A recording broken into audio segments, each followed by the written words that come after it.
ভারতীয় সেনাবাহিনীর প্রতিরক্ষার সুরক্ষা বলয়ে দেশের প্রতিটি মানুষ কখনো দেশমাতৃকাকে রক্ষার জন্য, কখনো বা দেশের নাগরিকদের প্রাণ বাঁচাতে নিজের জীবনকে উৎসর্গ করেন ভারতীয় সেনাবাহিনীর জওয়ানরা। এমনি এক ঘটনা ঘটল দেশের রাজস্থানী সেনাবাহিনীতে কর্মরত নদিয়ার কৃষ্ণগঞ্জের চৌগাছার বাসিন্দা অরুণ কুমার মল্লিকের সাথে। প্রত্যক্ষদর্শী সূত্রে জানা গেছে, সেনাবাহিনীর ট্রেনিং করতে মহারাষ্ট্রের দিকে যাচ্ছিল সেনাবাহিনীর কর্মী ভর্তি একটি গাড়ি। হঠাৎ সামনে এক পথচারী ও লরি চলে আসায় ড্রাইভার লরি এবং পথচারীকে বাঁচানোর জন্য সজোরে ব্রেক কষে গাড়ির ড্রাইভার নিয়ন্ত্রণ হারিয়ে ফেললে সেনাবাহিনীর জওয়ানদের গাড়িটি উল্টে যায়। গাড়িতে থাকার সমস্ত সেনাবাহিনী আহত হয় এবং হাসপাতালে ভর্তি হয়। আহত হয়ে সহকর্মীরা বাড়ি ফিরলেও অরুণ কুমার মল্লিক মারাত্মক দুর্ঘটনার শিকার হয়ে কেন্দ্রীয় হাসপাতালে দীর্ঘদিন ভর্তি থাকার পর এদিন না ফেরার দেশে যাত্রা করলেন অরুণ কুমার মল্লিক। নদিয়ার কৃষ্ণগঞ্জের চৌগাছায় নিজের বাড়িতে কফিনবন্দির দেহ ফিরতেই পরিবারের সদস্যরা কান্নায় ভেঙে পড়েন। অরুণের দাদা তরুণ মল্লিক কেঁদে বলেন, ভাই বলেছিল দুর্গা পুজোর বাড়ি আসবে। পুজোতে ভাই না আসলেও আজ কফিনবন্দি অবস্থায় ঘরের ছেলে ফিরে এলো ঘরে। তাকে শেষবারের মতো বিদায় জানাতে অগণিত গ্রামের মানুষ ভিড় করেছিল এই সেনাকর্মীর বাড়িতে।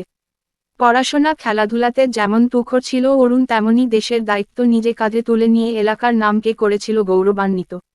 একান্নবর্তী পরিবারে চিরকালের জন্য নিদ্রামগ্ন হল সকলের প্রিয় অরুণ।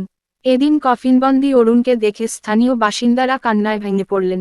পরিবার ও গোটা এলাকায় নেমেছে গভীর শোকের ছায়া। আপ্লুত হয়ে পড়েছে মৃত সৈনিকের স্ত্রী রিঙ্কি মল্লিক।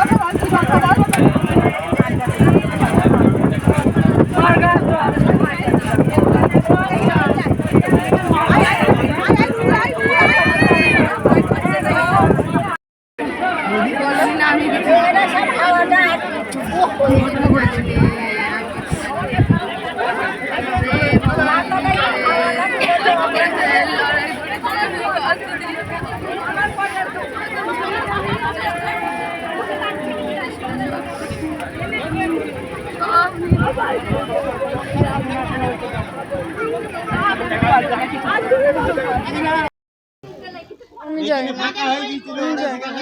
আপনি কবে পেলেন খবরটা? কালকে। কালকে কি খবর বলি? জানি না। খবর মরার খবরটা কবে পেয়েছি? সকালে। আচ্ছা, কালকে। কিভাবে মারা গিয়েছে? জানি না। মাস আগে ভাই এসেছিল। ভাই বললো, দাদা পুজোতে হয়তো আসবো ছুটি পেলে। তা সে পুজোতে আসতে পারলো না। পুজোর পরপরই তার বিশাল অ্যাক্সিডেন্ট ঘটে যায়। তাও আর আসতে পারিনি। এই আজকে আসলো কফিন বন্দিতে। আর কি বলবো, দুঃখের বিষয়। আমার ভাইয়ের 2 মেয়ে, ঠিক আছে, আমরা খুবই দুঃখিত। ঠিক আছে, আমার ভাই বোন সব ভেঙে পড়েছে, ঠিক আছে, সব অজ্ঞান হয়ে যাচ্ছে, জল দিচ্ছে সবাই।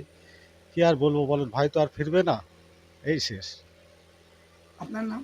আমার নাম তরুণ মল্লিক। কোন নম্বর ভাই ছিল? আমার ওরা ছোট ভাই, আমি মেজো। আমার বড় দাদা আছে ভিড়ের মধ্যে, ওখানে গেছে। আমি মেজো ভাই। 3 ভাই, আমরা 3 ভাই। আপনাদের মধ্যে একমাত্র ভাই এই চাকরি করতো? হ্যাঁ, ওই চাকরি করতো। আমি কিছুদিন এনভিপি করেছিলাম 4 বছর মতো, তারপর আমার চলে যায়, ঠিক আছে।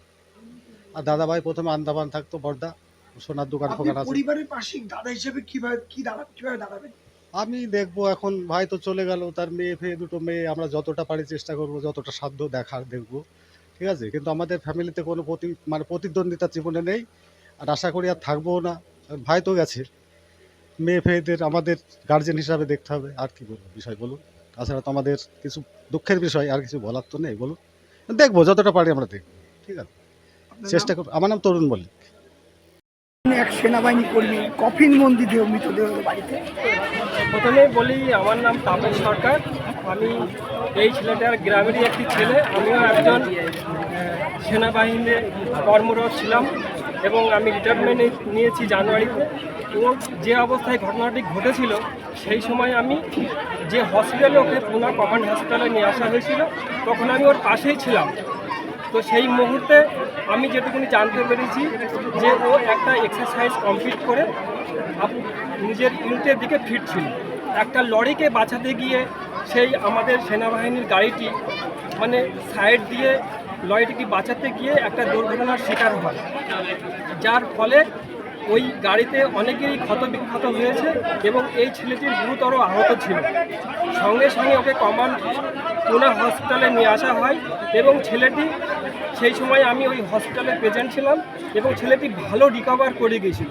তারপরেও ও বাড়িতে আসার পরে ওর ভেতরে কিছু ইনফেকশন ছিল, যেগুলো যার জন্যে পুরোপুরি ও সুস্থ হয়ে উঠতে পারেনি।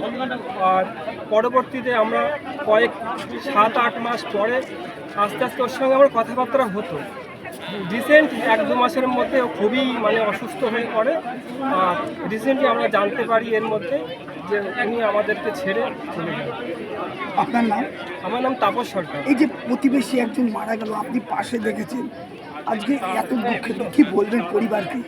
খুবই দুঃখিত, কারণ আমি নিজে, ছেলেটি আমাদেরই সমবয়স, আর আমরা একই ডিপার্টমেন্টে সার্ভিস করতাম। ও আর্টিলারি, আমিও আর্টিলারিতে ছিলাম, এবং সঙ্গে ওর কয়েকটি মুহূর্ত সেই অ্যাক্সিডেন্ট অবস্থায় থাকার পরে ওকে যেভাবে দেখেছিলাম সুস্থ হয়ে উঠতে, তারপরে কীভাবে যে ছেলেটা আমাদেরকে চলে গেল, এটা খুবই দুঃখিত লাগছে আজকের দিনে দাঁড়িয়ে। আপনার নাম? তাপস সরকার। বাড়ি? বাড়ি এখানে ভাষা গ্রাম, কৃষ্ণগঞ্জে। কৃষ্ণগঞ্জ।